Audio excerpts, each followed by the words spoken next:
네, 오늘은요, 주시는 말씀을 가지고 이 창립주일의 말씀을 준비했습니다. 119주년 도전합시다 라고 하는 제목인데요. 주시는 말씀 중에 11절 말씀을 다시 한번 읽는 것으로 말씀을 시작해 보고자 합니다. 다 같이 한번 말씀을 읽어봅시다. 그가 어떤 사람은 사도로, 어떤 사람은 선지자로, 어떤 사람은 복음 전하는 자로, 어떤 사람은 목사와 교사로 삼으셨으니. 아멘. 자, 맨 마지막에 보면은요, 삼으셨다라고 하는 말이 나오는데요. 이 말은 헬라어로 에도켄이라고 하는 말입니다. 뜻은 뭐냐 하면 주다라고 하는 뜻이 있습니다. 그러니까 누구를 주셨냐?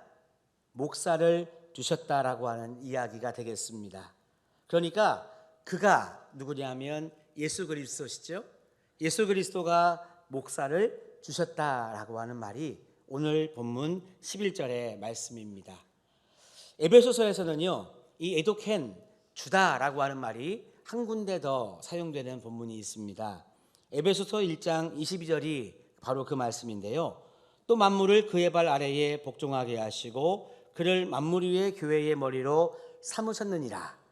이 말씀에 역시 삼으셨다라고 하는 말이 에도켄 주다라고 하는 뜻으로 사용되었습니다.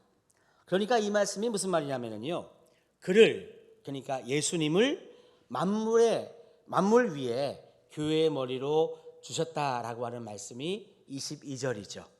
그러니까 우리가 아까 읽었던 이 11절과 여기에 이 1장 22절의 말씀을 종합해 보면 이런 말이 되겠습니다. 하나님께서는 교회를 위해서 교회의 머리로 예수 그리스도를 주셨다.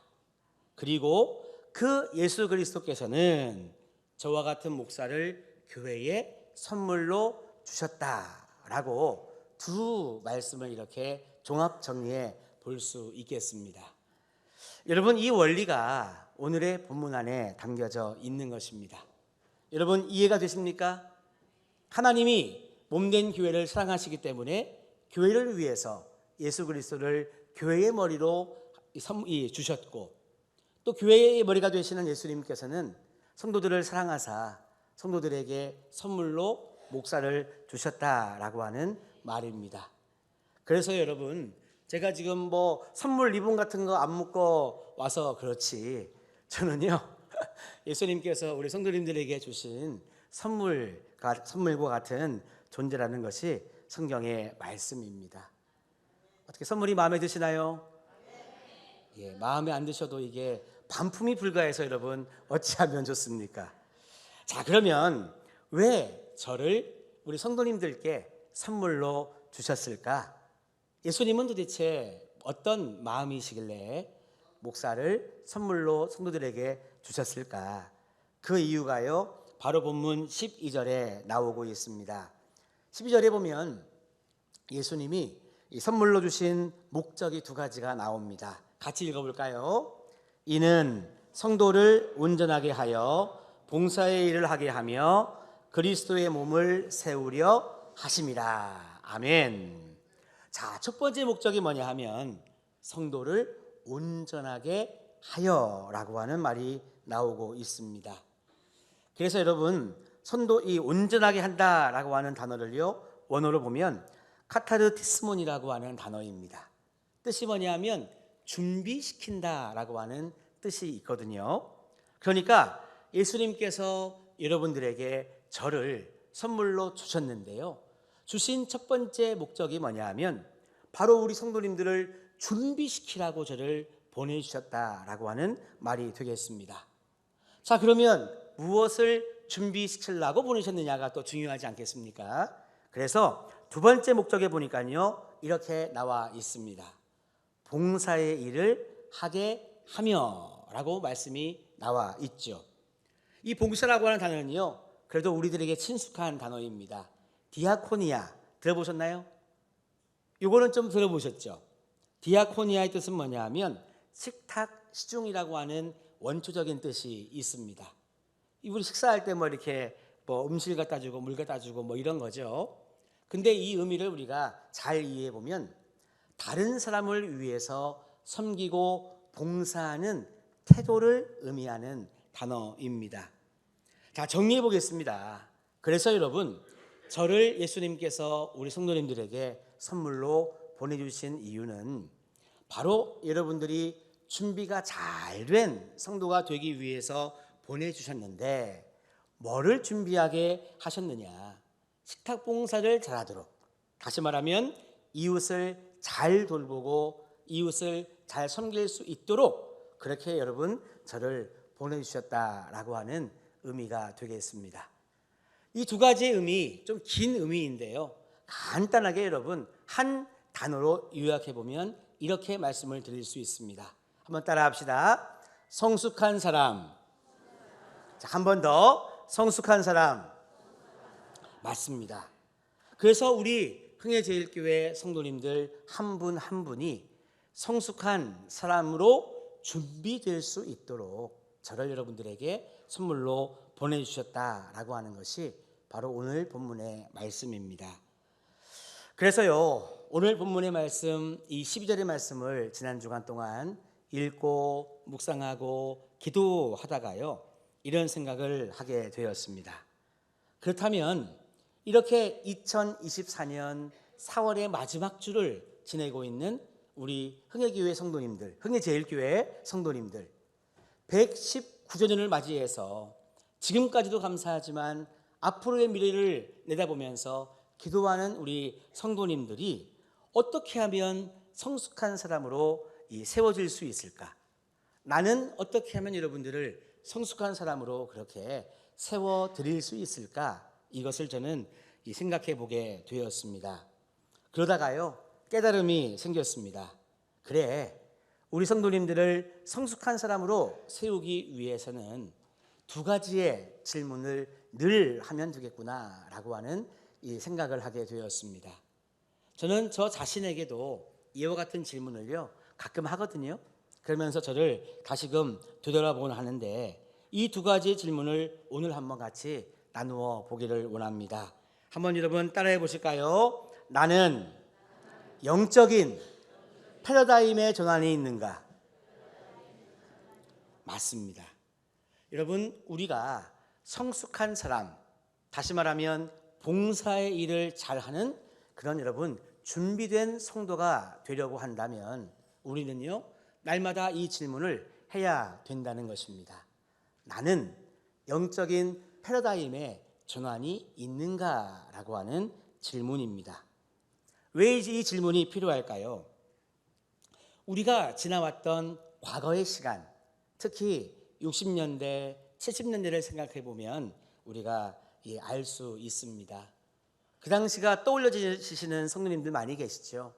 그때는요, 우리 젊은 사람들은 잘 모르는 보릿고개가 있었던 시기였습니다.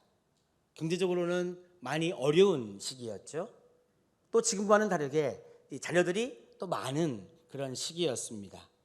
그렇게 먹고 살아가야 되는데, 아이들 공부는 시켜야 되는데 형편이 어렵고 물질이 부족하고, 그런 여러분 상황 속에서 예수를 믿어 구원받은 다음에는요, 교회에 모여서 늘 기도했던 성도님들이 많이 계셨습니다.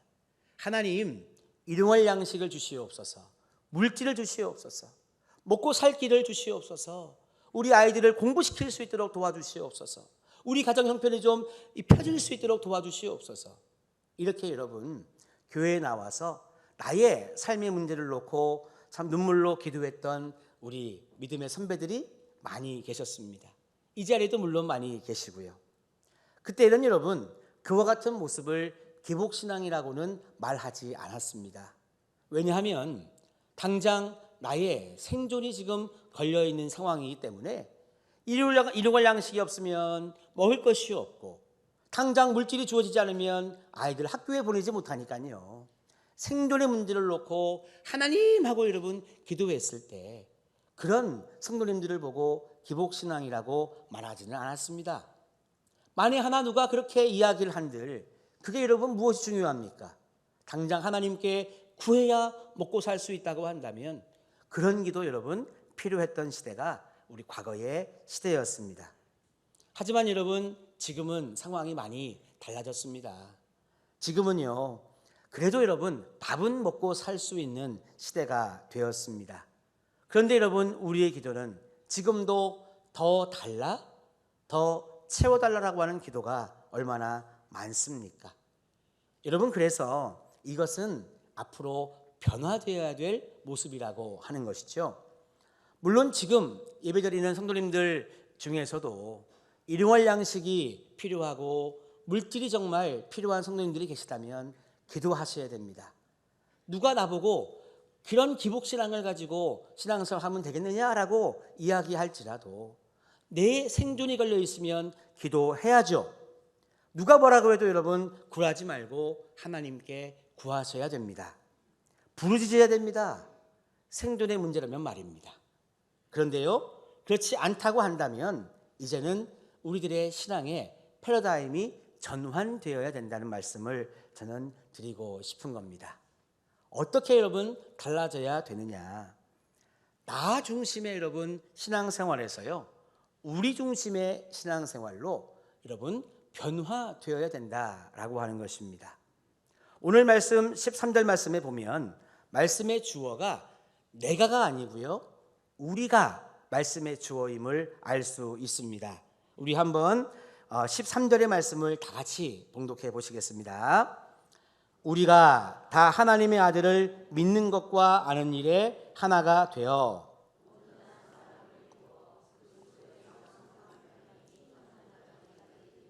아멘. 이어서 나오는 14절 말씀에도요, 주어가 마찬가지로 우리입니다. 이는 우리가 이제부터 어린아이가 되지 아니하여 사람의 속임수와 간사한 유혹에 빠져 온갖 교훈의 풍조에 밀려 요동하지 않게 하려 함이라. 계속 여러분 반복되는 말이 뭐냐 하면 우리라고 하는 말입니다. 따라합시다. 우리. 한 번 더. 우리. 그렇습니다. 여러분, 신앙생활의 첫 시작은요, 내가 되어야 되는 것이 맞습니다.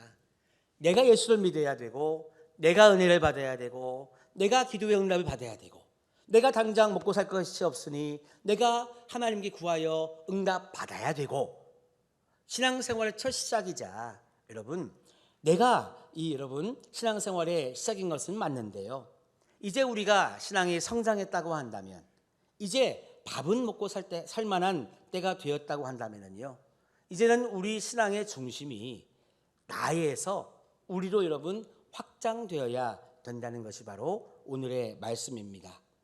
그래서 여러분, 복음이라고 하는 것도 마찬가지예요. 복음이 뭡니까? 예수를 믿으면 누구든지 구원받는다고 하는 것이 복음 중에 복음, 아주 여러분 간단한 이 핵심인 거잖아요. 그러니까 여러분, 복음도 누군가로부터 전해받아서 내가 그렇게 예수 믿어 구원받았으면요, 이제는 이 복음도 나에게만 머물러 있는 것이 아니라, 따라합시다. 복음은 전하는 것이다. 그렇죠. 우리 모두에게, 더 나아가 여러분 많은 영혼들에게 복음도 전해져야 되는 것이죠. 나를 넘어서서 우리라고 하는 공동체, 더 넘어서서 여러분 많은 사람들에게 복음은 전해져야 되는 것입니다. 은혜도 마찬가지죠. 내가 은혜 받아 이렇게 기쁘고 감사한 신앙생활 하고 있습니다. 그런데 여러분, 은혜도 흘러와서 나에게만 머물면 안 되는 것이죠. 따라합시다. 은혜는 흐르는 것이다. 맞습니다. 그래서 여러분, 예전에 제가 은혜에 대해서 말씀 전할 때 우리가 은혜는 흘러가야 된다, 은혜의 동맥경화가 일어나면 안 된다는 말씀도 제가 해드렸었죠. 은혜가 나에게까지 흘러왔는데 나에게로부터 다른 사람에게 여러분 은혜가 흘러가지 않으면요, 내 신앙생활에는 뭔가 이 은혜의 동맥경화가 일어난 거예요. 이게 여러분 심해지면 어떻게 됩니까? 쓰러지는 일도 발생하는 거 아니겠습니까? 그래서 여러분, 은혜도 나만 받는 것으로 끝나는 것이 아니라 은혜는 누군가에게 또 흘려보내야 되는 것이 바로 은혜인 것이죠. 축복도 마찬가지입니다. 내가 축복을 받아 누릴 만한 큰 그릇을 준비해서 하나님 주시는 은혜와 축복을 담는 것도 중요하지만, 따라합시다. 축복의 통로. 맞습니다. 우리가 여러분 축복의 통로가 되어서 누군가에게 하나님의 복을 전해주는 여러분 전달자가 되어야 되는 것이죠. 그래서 여러분 나 뭐 나만 은혜 충만, 나만 축복 충만, 뭐 이거는 여러분 어린아이의 신앙생활이고요. 이제 여러분 119주년을 지나면서 앞으로 200년을 향해서 걸어갈 우리의 도전은 뭐냐 하면, 그래, 나 중심의 신앙생활에서 우리 중심의 신앙생활로 승화시켜 나가야 되겠다. 여러분, 이와 같은 신앙의 패러다임의 전환이 우리들에게 요청하시는 하나님의 마음인 줄로 믿습니다. 그래서요, 에베소서 3장 6절 말씀에 보면 이런 말씀이 나옵니다. 여러분, 말씀에 보면 노란 색깔이 있는데 그것은 같이 읽어보겠습니다. 이는 이방인들이 복음으로 말미암아 그리스도 예수 안에서 함께 상속자가 되고 함께 지체가 되고 함께 약속에 참여하는 자가 됨이라. 그렇습니다. 말씀에도 보니까요, 에베소서에서는 나라고 하는 말이 나오지 않습니다. 우리 또는 함께 이런 말이 나오는 것이죠. 그래서 여러분, 나도 물론 성숙한 사람이 되어야 되는데 이왕이면 우리 모두 함께 성숙한 신앙인으로 성장해 나가는 것을 하나님은 원하고 계십니다. 그래서 여러분, 함께라고 하는 단어의 뜻은요, 제외 없이 모두 다라고 하는 뜻입니다. 여러분, 그래서 이렇게 교회의 생일을 맞이하고 앞으로도 신앙의 도전을 끊임없이 해 나가야 될 우리 사랑하는 흥예제일교회 성도 여러분, 우리요 앞으로는 나만 하는 그런 마음에서 우리 그리고 함께라고 하는 말을 여러분 외치시면서요, 우리 그렇게 함께 신앙의 성장과 성숙을 만들어 나가는 우리가 되었으면 좋겠습니다. 자, 그래서 한번 이 질문을 다시 한번 따라해 봅시다. 나는 영적인 패러다임의 전환이 있는가?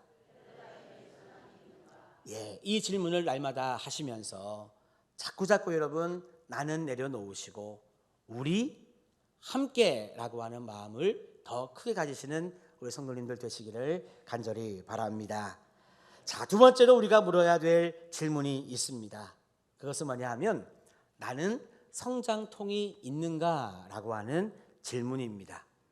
여러분, 12절 말씀에 보면은요, 12절 말씀은요, 순서가 참 중요한 말씀입니다. 하나님이 우리들에게 말씀을 주실 때 하나님이 아무 의미 없이 생각 없이 그냥 성경 말씀을 주신 게 아니더라고요. 하나님 말씀에는 여러분 순서가 있고 우선순위가 늘 존재하고 있습니다. 오늘 말씀에 보니까 우선순위가 나와 있는데, 자 여러분, 성도를 온전하게가 우선입니까? 봉사의 일이 우선입니까? 아이고야, 봉자가 들리는 순간 제가 마음이 철렁했습니다. 봉자를 지어버리시고 성도를 온전하게 하는 일이 여러분 우선인 것이죠. 다시 말하면 준비하는 것이 여러분 우선이라고 하는 것입니다. 무엇을 준비하는 것이냐? 교회에서 진행하는 어떤 사역의 숙련도를 높이는 준비냐? 교회에서 진행하는 사역의 전문성을 높이는 그런 준비냐? 여러분들 혹시요, 교회 오실 때 왜 오시죠? 예를 들면 오늘 예배 끝나면 교회 식사가 준비되잖아요. 나는 집에서 맨날 세 식구 네 식구밖에 밥을 안 해봐가지고 200명 밥 나 이런 거 할 줄 몰라. 맞다, 오늘 주일날 교회에서 식사 준비를 하는데, 맞아, 오늘 한 200명 분인가 200 몇십 명분 준비하지. 오늘 주방에 가가지고 대규모 밥하는 거 배워야 되겠다, 이런 마음으로 교회 오시는 분 계세요? 안 계시죠? 여러분들은 교회 왜 오십니까? 따라합시다. 성숙해지려고. 여러분들이 교회 오시는 목적은요, 결국이잖아요, 일을 배우고 일하러 오시는 것이 아니라 내가 더 온전해져서 성숙해지기를 여러분 사모하는 마음으로 이 자리에 나오시는 줄로 압니다. 그래서 여러분, 교회라고 하는 공동체는요, 영적인 성숙, 인격적인 성숙을 이루어가는 곳이죠. 다른 말로 하면 우리의 속사람을 여러분 훈련시키는 곳이 바로 교회 공동체입니다. 그런 의미에서 왜 한국 교회가 이렇게 어지러운가라고 생각해 보면은요, 우선순위가 여러분 혼동됐기 때문이라고 생각이 됩니다. 그러니까 준비가 안 된 사람이, 성숙하지 않은 사람이 여러분 봉사를 하니까요, 교회가 어려워지는 거예요. 무슨 말이냐면 준비가 안 된 사람, 성숙하지 않은 사람은요, 봉사할 때도 어떤 마음으로 봉사하냐면 자기 열심이 너무 중요한 거야.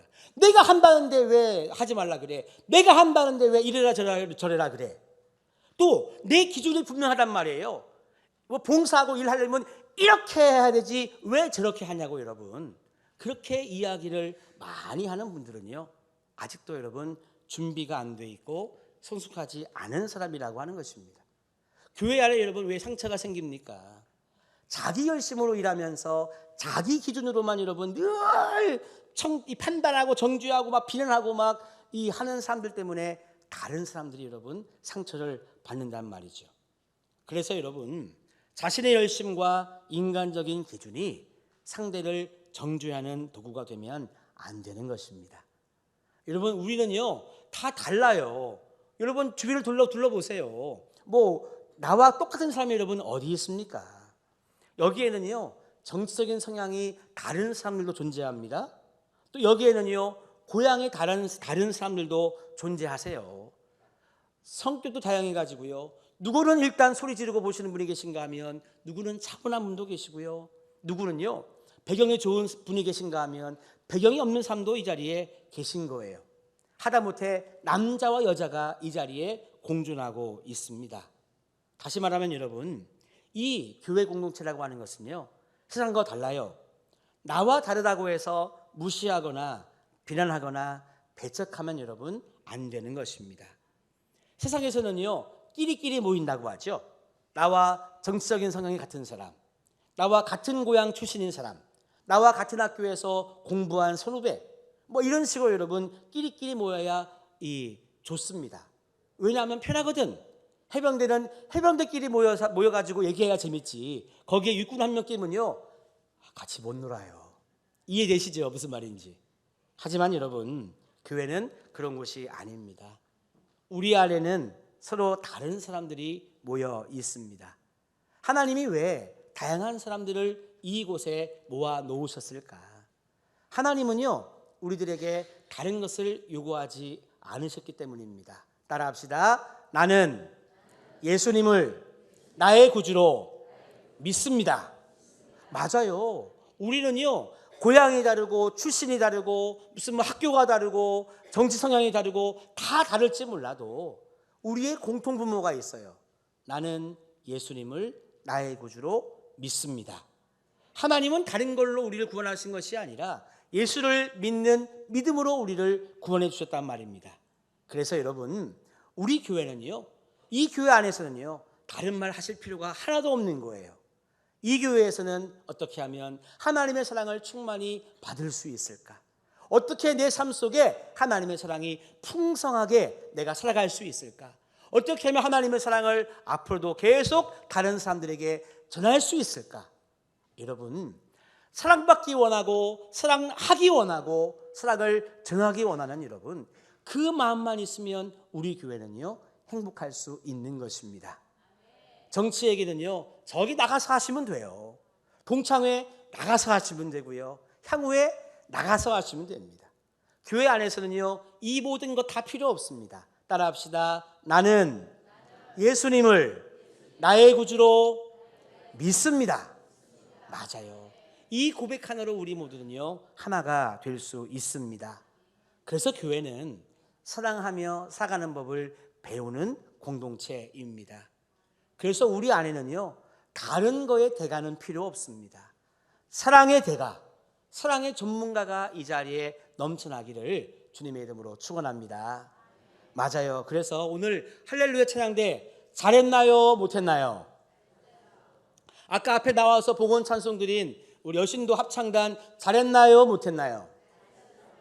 아이고야 감사하네요. 여러분 이 할렐루야 찬양대 안에 있잖아요, 전공자가 한 명밖에 없어요. 다 비전공자예요. 어쩌면요 찬양대 들어와가지고 찬양도 배우신 분이 계실지도 몰라. 맞죠? 그럼에도 불구하고 하나님을 사랑하는 마음으로 정성껏 준비해서 드리는 이 찬양이 여러분 얼마나 귀하고 은혜가 됩니까? 우리 교회 장로님들이나 권사님들이나 구역장님들이나 기타 이 많은 분들도요, 다 마찬가지예요. 장로가 되기 위해서 장로학 석사박사 따신 분 없고요, 권사가 되려고 권사학에 이 석사박사 따신 분이 없습니다. 구역장 하려고 여러분 이 구역장 공부를요, 해외 나가서 해외 유학 갔다 온 분이 없단 말입니다. 다시 말하면 하나님을 사랑하기 때문에 이 사명도 여러분 감당하는 분들이 이 자리에 계시기 때문입니다. 자, 여러분 그런 마음으로요, 할렐루야 찬양대를 향해서 최고입니다. 시작. 저보고 하지 마. 여기 보고 시작. 맞아요. 옆에 계신 분들과 이렇게 인사합시다. 당신은 최고입니다. 맞아요. 왜 서로에게 최고라고 이야기할 수 있느냐? 우리는요, 하나님의 사랑을 받고 있기 때문이고, 우리는 사랑하는 삶을 살고 있기 때문입니다. 교회는 똑같아야만 최고가 아니라요, 서로 다르지만 그 다름을 인정해 주고 있기 때문에 너도 최고, 나도 최고가 되는 것이죠. 그래서 여러분, 신앙생활 다루는 사람들은요, 그래서 겸손할 수 있는 것이고, 겸손을 배우려고 하는 것이고요, 내 속사람을 더 여러분 이 겸손한 마음으로 성숙함을 배워나가는 것이 바로 교회인 것입니다. 그래서 하나님이 원하시는 첫 번째는요, 봉사가 아니라 바로 성숙이 먼저인 것입니다. 그래서 여러분, 내가 성장하고 성숙함이 우선이요, 그 다음에 여러분 주의를 감당하는 것이 바로 하나님이 원하시는 모습이기에 하나님의 저를 우리 교회에 선물로 주셨다는 이야기가 되는 것입니다. 어떻게 하면 우리 성도님들이 성숙한 사람으로 준비가 되어서 봉사의 일을 감당하게 할 수 있을까? 여러분, 그래서요, 주저하시면 안 돼요. 여러분들에게 다양한 훈련의 자리로 여러분들을 이제 콜링할 때, 다시 말하면 권면하고 여러분들에게 연락을 드릴 때요, 손사리를 치시면 절대 안 되는 거예요. 왜? 잘하기 때문에 모시는 것이 아니라 우리 함께 하자고 여러분 초대하는 것이기 때문입니다. 그래서 여러분, 이왕이면요, 정말 여러분들이 잘 준비가 되어서 성숙한 신앙인이 되어서 주님의 일꾼이 되면 좋겠습니다. 그런데 여러분, 문제가 있다는 거예요. 이렇게 성숙에는요, 반드시 성장통이 따른다고 하는 사실입니다. 이 김희아 집사님이라고 하는 분이 계십니다. 그분의 이야기를 잠깐 해드리려고 합니다. 사진에 보시면 김희아 집사님의 모습이 나오는데요, 여러분 사진으로 볼 때 어떻습니까? 이분은요, 얼굴이 울퉁불퉁 이렇게 무너진 분입니다. 그런데도 이분은 자신을 소개할 때 예쁜 여자 김희아 집사입니다 이렇게 소개하는 분이세요. 이분은 태어날 때부터 얼굴 절반이 빨간 점으로 뒤덮인 채 태어났습니다. 그렇게 여러분 태어난 것도 사실 서럽잖아요. 내가 그렇게 태어나려고 한 것도 아닌데.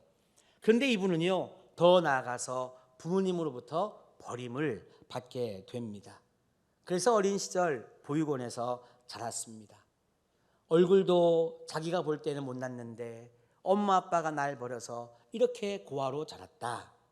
그런 이 마음이 들어서요, 어릴 때는 귀신 같다, 괴물 같다 놀림을 받으면 그렇게 속상했고 싸우기도 했고 그러다가 혼자 울기도 많이 울었다고 합니다.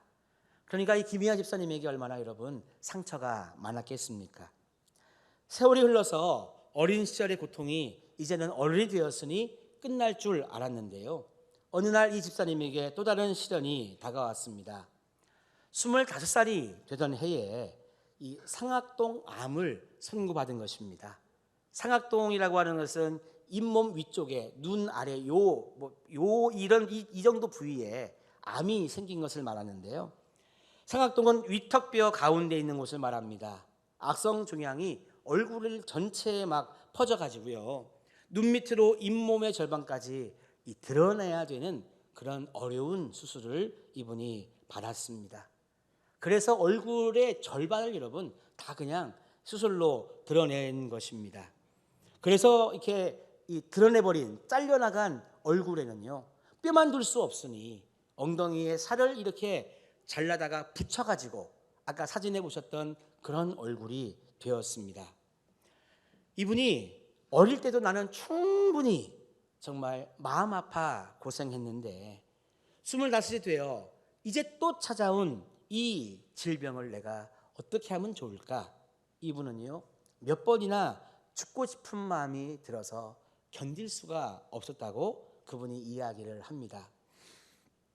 이때 김희아 집사님에게 삶의 빛이 되어주신 분이 두 분 계셨어요. 두 분 중에 한 분은 누구냐 하면 바로 하나님이셨습니다. 그리고 하나님이 주신 선물이 두 번째, 여러분, 이 선물입니다. 하나님이 주신 첫 번째 선물은요, 남편인 박상묵 씨였습니다. 암 수술 이후에 더 이상은 내가 이 교제를 못하겠다고 해가지고요, 이별을 고했지만 묵묵히 김희아 집사님을 간병해 주었다고 합니다. 그러면서 결국 6년 동안의 연애 끝에 결혼을 했는데요, 두 번째로 하나님이 주신 선물은 누구냐 하면 시아버지였습니다. 그녀는요, 시아버님이 결혼을 허락하면서 했던 이야기를 지금도 한마디도 잊지 않고 기억하고 있다 그래요. 시아버지가 결혼할 때 뭐라고 말을 했냐 하면, 사랑이란 호주머니에 넣고 다니는 것이 아니라 진심을 주고받으며 힘을 합치는 것이다. 이렇게 시아버지가 덕담을 해 주었다고 합니다. 그러면서 며느리가 되는 이 김희아 집사님의 손을 꼭 이렇게 잡아 주었다 그래요. 그리고 하나님이 주신 세 번째 선물은 예쁜 두 딸입니다.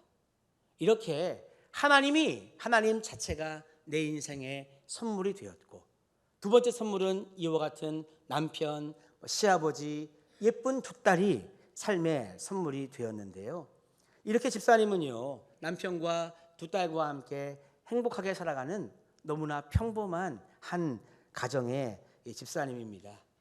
그런데 이분이 여러분 소원이 있었는데요, 이분의 소원이 뭐냐 하면 우리랑은 좀 다르죠. 이분의 소원이 뭐냐 하면 자기는 평범하게 사는 게 너무너무 소원이었던 그런 분이셨습니다. 우리 여러분, 누군가에게는요, 평범하게 사는 것도 소원일 수 있는 거예요. 이 한 방송에서 이 집사님의 이야기가 이렇게 방송이 되면서 지금은 이 많은 간증 강사로 활동을 하시는데요, 이분이 이런 이야기를 합니다. 자신은 고통 속에서 얻은 깨달음이 있다고 합니다. 살아야 되니까 살고 싶어서 찾았던 것이 있습니다. 그것은 뭐냐면 감사였습니다. 감사가 고난을 축복으로 만드는 불가능한 일도 가능하게 만들어주는 것이기 때문입니다. 이분이 이렇게 강연할 때마다 또는 간증할 때마다 하시는 말씀의 한 구절입니다. 여러분, 사람이 성숙하기 위해서는요, 성장통을 지나가야 됩니다. 여러분, 우리가 어느 날 하루아침에 성숙한 그리스도인이 되는 것이 아닙니다. 예배의 훈련과 기도의 훈련과 또는 봉사의 훈련도, 여러분, 다양한 훈련의 시간을 통해서 우리가 성숙해지는 성장통을 여러분 지나야만 우리는요, 하나님께 더 귀하고 크게 쓰임받는 귀한 일꾼이 되게 되는 것입니다. 마지막으로 제가 읽었던 어느 글의 글귀를 읽어드리고 말씀을 좀 마무리해 보고자 합니다. 벼랑길 100m 전 하나님이 나를 밀어내신다. 나를 긴장시키려고 그러시나? 벼랑 끝 10m 전 하나님은 나를 계속 밀어내신다. 이제 곧 그만두시겠지. 벼랑 끝 1m 전 이제 나는 더 나아갈 데가 없는데 설마 나를 더 미시진 않을 거야. 벼랑 끝 아니야. 하나님이 날 벼랑 아래로 떨어뜨릴 리가 없어. 내가 어떤 노력을 해서 여기까지 걸어왔는지 하나님이 너무나 잘 아시니까. 그러나 하나님은 벼랑 끝자락에 간신히 서 있는 나를 아래로 밀어내셨다. 그때야 알았다. 나에게 날개가 있다는 것을. 사랑하는 성도 여러분, 고난과 역경을 통해서 우리 사람은 성장합니다. 그래서 고난은 변장된 하나님의 축복의 통로라고도 이야기를 합니다. 여러분, 우리가요 119주년을 맞이하면서 우리가 도전하기 위해서는 성장통도 감내하는 성도가 되어야 되겠습니다. 저도 아직이요 완벽한 목사가 아니고요. 이 자리에 앉아 계시는 성도님들도 아직 완벽한 성도가 되지 못했습니다. 우리는 언젠가 하나님 앞에 서는 그날까지 저는 완벽한 목사가 되기 위하여, 여러분들은 완벽한 성도가 되기 위하여 여러분 성장통을 거치면서요 우리는 계속 성숙해 가야 될 사명이 우리 가운데 있습니다. 여러분, 우리가 날마다 자신에게 물어봅시다. 나는 성장통이 있는가? 혹시 없다면 여러분, 우리는 성장을 멈추어 서서 더 이상 성숙하지 못하는 사람이 될 것이요, 오히려 나에게 성장통이 있다면 하나님이 기뻐하시는 모습으로 내가 계속 변화되고 있기에 여러분, 우리는 사랑의 대가, 사랑의 전문가로 설 수 있는 내일이 성큼 다가온 줄로 믿고요, 하나님께 감사했으면 좋겠습니다. 나에게 한번 물어봅시다. 나는 시기, 질투, 원망, 미움의 전문가인가? 아니면 나는 사랑의 전문가인가? 이 답을 늘 얻으시는 우리 귀한 성도님들 다 되시기를 주님의 이름으로 축복합니다.